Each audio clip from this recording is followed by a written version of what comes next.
తొలి ఏకాదశి పండుగ. హిందువుల మొదటి పండుగ తొలి ఏకాదశి. దీన్ని శేని ఏకాదశి అంటారు. ఈ తొలి ఏకాదశి పర్వదినం నుంచే పండుగలన్నీ ప్రారంభమవుతాయి. జూలై 6వ తేదీ 2025 ఈ తొలి ఏకాదశి పండుగ మొదలవుతుంది. ఈ ఏకాదశి మహావిష్ణువుకి చేస్తాం. మహావిష్ణువుని స్మరించే సమయమే ఈ ఏకాదశి పండుగ.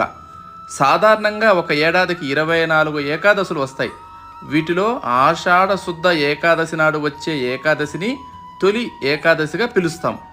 హిందూ పురాణాల ప్రకారం శ్రీ మహావిష్ణువు క్షీరసాగరంలో శేష తల్పంపై సుమారు 4 నెలల పాటు శయనిస్తాడు. అనంతరం అక్టోబర్ లేదా నవంబర్ నెలలో వచ్చే కార్తీక శుద్ధ ఏకాదశి రోజున శ్రీ మహావిష్ణువు తిరిగి మేల్కొంటాడట. శ్రీ మహావిష్ణువు నిద్రించే ఈ 4